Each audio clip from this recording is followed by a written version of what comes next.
Welcome to Allie's Attic, where you never know what kind of surprise you'll find in my attic. I'm your host, Allie, and today my surprise is an artist who is Appalachia, country music, and also carries a little bit of influence of Southern rock and bluegrass. Please welcome Chris Steven. Hi, Chris. Hi, how's it going? It's going great. How are you? I'm doing pretty well. So you are from Tennessee. Correct. Whereabouts in, like, East Tennessee, where I'm in Canada, so I have no idea where that is. Hi. Is it in... So I'm in East Tennessee, right around Knoxville's the biggest town I'm close to, and it's right at the foot of the mountain, the Appalachian Mountains. So. Oh, nice. Wow, that'd be beautiful. Now... Yeah, beautiful place. Yeah, no kidding. So you're a mix of Scottish and Cherokee blood, and your family roots run through those mountains, like, from the 1600s, which is huge. That's crazy. Yeah. So you have family all around you, I guess. Now this is your first CD. So basically talk about what made you decide to get into music, when you got into music, how old you were, and right up to your journey now. I guess I first got into music in elementary school. We had just to get us introduced into music, we had a recorder program, and I really excelled at that. So in middle school, I got into classical music, and I started playing trombone. So that's actually where most of my musical background is I'm a classically trained trombone player. Oh. And I actually go to the University of Tennessee, and I'm a music education major there. But around my freshman year of high school, I picked up guitar and started playing, and I really started playing just to play the songs that I like to listen to, and I started singing along to them just because I was playing them. And once I did that, I started realizing I was actually a decent singer, and that I really enjoyed it. And I just fell head over heels in love with country music. I think there's so much emotion, and so it's just a great form of music, and it's really been my passion ever since then. And about, I don't know, maybe my senior year of high school, I got to a point where I started thinking, I want to pursue this as a career. So that's what I've been doing ever since. I've been playing gigs and, writing songs and recording this EP. And so that's where I got started. And that's how I got where I am now. Well, I'm really glad that you decided to go the route you did. And yes, country music, they're great storytellers, all the songs, and I love them. Oh, yeah. Now, your voice, when I first heard you singing, and the funny part is your voice doesn't sound as deep as it does when you sing, but when you sing, it's really deep. It's kind of a cross between Trace Adkins and Chris Young. And then what surprised me is because it's so deep, you can also hit those high notes. And I wasn't prepared for that. So I was like, oh my God. So you've got a lot of diversity in your voice. And why is it deeper when you sing than when you talk? I don't know. I guess I've just developed kind of a habit of talking a lot. When people talk really low, they're hard to understand. And sometimes, especially in loud settings. And I guess I've just developed a habit of talking a little bit higher so I'm easier to understand. Because when I get tired or, when I'm just by myself, I actually talk. Sometimes I talk quite a bit lower, but I guess it's just a habit. Oh, okay. That's cool. But yeah. And Chris Young, when I say Chris Young, you kind of look like him a little bit too. So I was like, oh my God. I have got that. Some of my friends went to see him in person here in Knoxville when he came, and they told me, they said, you wouldn't know this because they said on his album covers, he looks nothing like you. They said in person, you two are dead ringers. Yeah. And how tall are you? Because you're really tall, it seems. I'm 6'4". Uh-huh. Okay. Wow. Yeah. You're very tall. And how old are you, Chris? I'm 20 years old. Oh, my goodness. Wow. And you already have your first CD out. That's awesome. Yeah. Wow, you're young. Now, you can hear in your songs your love of family, God, strong friendships. your country life, your blue tick hound. You can hear, you can hear all of that in your songs, which is so nice. Now I know that you wrote one song off the CD, right? Right. I wrote More Than I Deserve. Okay. And then you went to Nashville and did you go to Nashville and pick the rest of the songs, or did they come to you? Well, I'd written enough songs I'd written more than enough songs at that point to put together an EP, but we went to Nashville and I talked to the producer I was working with, and we started talking to studios about getting time. We actually got studio time way earlier than we were planning to. And at that point I told him, I said, I've got enough songs, but I've only got one song that I really am in love with and I really want to record. And he said, well, I've got a whole list of songs that other writers in Nashville here have written and nobody's recorded, and they'd love to have you record them. So we went through that list together and he made some suggestions for me, and I picked, my favorite 5 out of those, the 5 that I felt spoke to me the most and that I could connect with the most. And those are the rest of the 5 we went with. So. Oh, well, it's a very good CD. I have a lot of favorites, but I love Countryside. I absolutely love it. And yeah, Born for Leaving, I really like too. Now, you are planning to write all the songs for your next CD that you have out. Are you in the process of writing right now? I am in the process of writing right now. I'll be writing all summer, all until hopefully we'll start recording about this upcoming winter, and hopefully we can release this next CD about the same time we release this one, just next year. And I've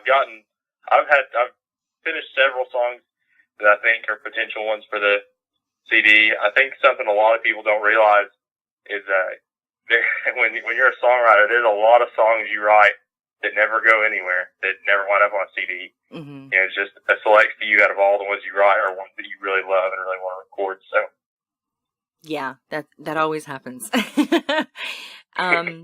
Now, not that I'm a songwriter, I've just from people telling me, because I wouldn't have a clue. Yeah. Now, you've spoken about, you play the recorder, you play it was the tuba? Trombone. Trombone, okay. My grandson plays the tuba, sorry.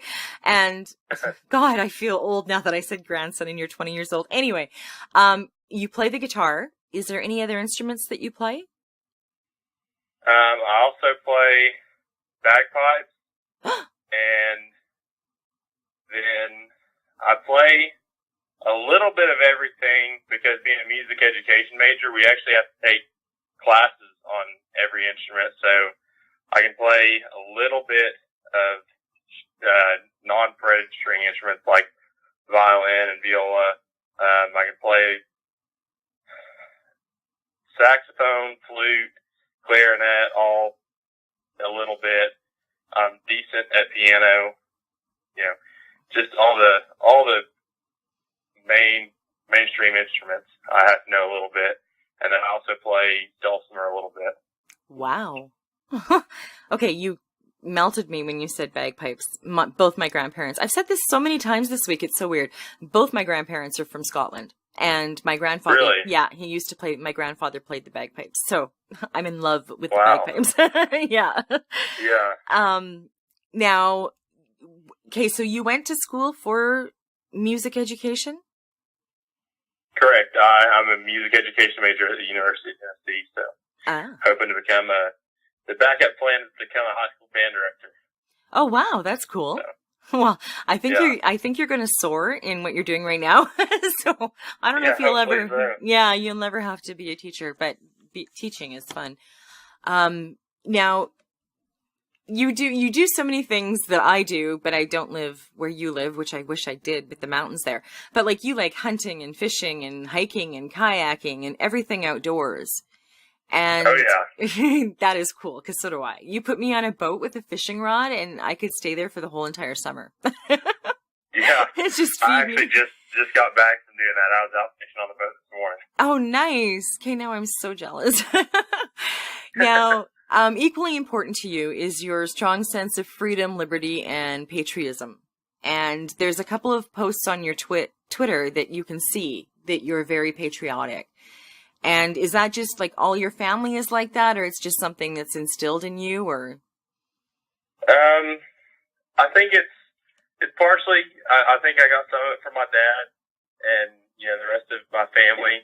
And I think a lot of it is just where I grew up, you know, and when you raised in Tennessee, or really all across the South, I guess, you know, you're raised with a strong sense of patriotism, and you just, you know, you're just raised to really love your country, and you don't like anybody putting it down or anything. You don't like seeing bad things happen to it. You know, it's just something I feel really strongly about. Well, that's awesome. Us Canadians are the same way, but we also worry about, we worry about the States as well. I mean, you're our neighbor. So, and I know like your passions and values sometimes clash in today's world because it's not the best place to live right now. There's so much chaos. How do you balance, like, how do you deal with that? I think you just have to, you know, I think you just have to remember the most important thing in the music industry or in anything you want to do is your values. And if you think something should be one way, you have to stick to that. You have to stand up for that. It doesn't matter what anybody else says. You know, if there's a whole industry telling you that's not how it works, or that's not what's popular, that's not what's cool, that's not what gets you followers, you know, album sales or whatever it is, you just can't listen to them. You got to stand up for what you believe in, because if you sell out, even if if you get success from selling out, you're never going to forgive yourself. So you just have to stand up for what you believe in, and don't let anybody influence you away from that. Wow, that's very good advice from a 20-year-old. My goodness. And would that be the same kind of advice you'd give any new artists that are starting out? Yeah, that would definitely be my biggest piece of advice to new artists. If they're going to be, you know, I'm a big fan of a little bit more old school music. You know, not just, I'm not exactly traditional country, but I'm a huge supporter of using all real instruments, not using a bunch of synthetic things, because there's just a vibe you get from real musicians all working together. And, you know, something a lot of people have told me is, you know, that's not what's popular now. That's not what's going to get you album sales. But, you know, that's the way I feel like music should be. And I'm going to stand up for that, and I'm not going to sell out. And so there'll be things, if you're trying to become a new artist, there'll be things like that people tell you, you know, you want your music to be this way, and they'll tell you that's not how you get sales, it's not how you get fans. Well, when it comes down to it, there's other people in the world like you, and you got to stand up, and you just got to say, what gets you album sales is being yourself, and the people out there that are like you are going to like it. Yeah. Wow, that was very good. And yeah, don't sell out, ever sell out. That's my concern too. I mean, I've been doing this show for a while, but I've been a radio announcer for years. And you meet a lot of young artists, and you worry because a lot of them just want this success, and they want it so bad that they will sell out, and they will, you know, compromise their values or do something that they're not happy with. And I think at the end of the day, I mean, you've got to sleep with the decisions you make. And if they're not good decisions, I don't think you're going to make it very far. So that was great advice. And even if it's not a moral thing, you know, if it's just the way you feel your music should go, and you let somebody talk you out of it because something else is popular now. Well, if you're just doing whatever's popular, then you're following the crowd, and you're going to blend in. You don't want to blend in and be like everybody else. You need to do what you want to do. That's what sets you apart, and that's what makes people like you. Yeah, definitely it does. Definitely. Now, you performed at the Keith Whitley Memorial Show. That must have been such an honor. He's such an icon. Yeah, I was definitely honored to get invited to go perform at that. It was a great time, a lot of great people, and honoring a great musician. So. Yeah, and you did a great job. And now, is Dwight his son? Dwight, I believe. I'm trying to remember. There's so many relatives I met I guess. There. I believe that's correct. Yeah. Okay. We're not sure about that, so nobody, you know, take it to heart. But I saw what he wrote about you, and I was like, I wonder if that's his son. New song, or you're going to continue writing, you're going to come out with a CD. I just want you to know, if you do come out with a CD, you release a single, whichever happens, or you win an award, anything you want to share. My door's always open, so just, send me a message on Twitter and I'll get you back on the show. We're also doing a new segment, which is Allie's Artist in Alcove, where you can come back and perform via Skype 4 songs. All right. It's unfortunately not live. I wish I could go live, but it's all pre-recorded, but it's a nice way for people to get to know you kind of differently. It's intimate, and I think I've done one show so far and it was great. So I'm really excited about it. So just let me know if you ever want to come back. Just send me a message. Awesome. I'll definitely have to do that then. Yeah. Now, what 2 songs are we going to hear from you, Chris? We're going to hear More Than I Deserve and Born for Leaving. Okay.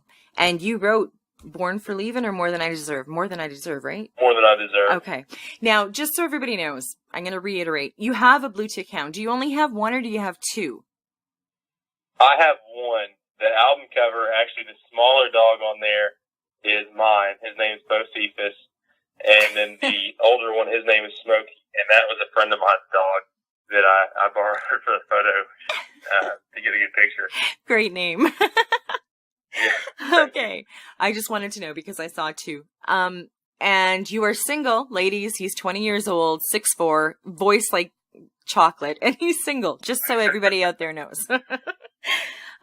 Well, Chris, thank you so much for coming on my show. I'm urging everybody, wherever you purchase your online music, go and purchase these songs. They are amazing.